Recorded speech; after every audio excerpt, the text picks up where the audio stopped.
मित्रांनो, गरीब आणि गरजू रुग्णांना मोफत उपचार मिळावेत म्हणून सुरू करण्यात आलेल्या आयुष्यमान भारत आणि महात्मा फुले जन आरोग्य योजनेबाबत एक धक्कादायक माहिती समोर आली आहे। या योजनांमध्ये मोठ्या गैरव्यवहारांचा संशय व्यक्त करण्यात आला असून राज्य सरकारने आता SIT म्हणजेच विशेष तपास पथकामार्फत चौकशी करण्याचा निर्णय घेतला आहे। तर मित्रांनो, समोर आलेल्या माहितीनुसार या योजनेअंतर्गत करण्यात आलेल्या 15,407 उपचारांच्या दाव्यांवर संशय व्यक्त करण्यात आला आहे। काही रुग्णालयांनी नियमांचे उल्लंघन करून किंवा संशयास्पद पद्धतीने उपचारांचे दावे सादर केल्याची शक्यता वर्तवली जात आहे। त्यामुळे या प्रकरणाची सखोल चौकशी केली जाणार आहे। महत्त्वाची गोष्ट म्हणजे अजून कोणताही घोटाळा सिद्ध झालेला नाही।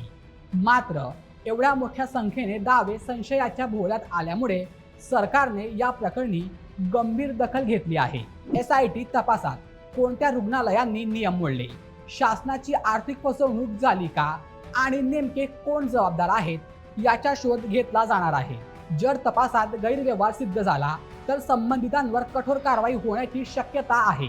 दुसरीकडे या योजनांचा लाभ घेणाऱ्या लाखो प्रामाणिक रुग्णांवर याचा परिणाम होऊ शकतो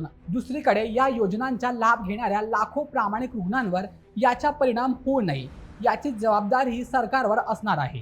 आता या प्रकरणात SIT चौकशीत नेमके काय समोर येते याकडे संपूर्ण राज्याचे लक्ष लागलंय। तर मित्रांनो, तुम्हाला काय वाटतं? अशा सरकारी आरोग्य योजनांमध्ये पारदर्शकता वाढवण्यासाठी आणखी कडक यंत्रणा असायला हवी का? तुमचं मत कमेंटमध्ये नक्की सांगा आणि अशा व्हिडिओसाठी आपल्या बोलमेटच्या YouTube चॅनलला सबस्क्राईब करायला विसरू नका। धन्यवाद।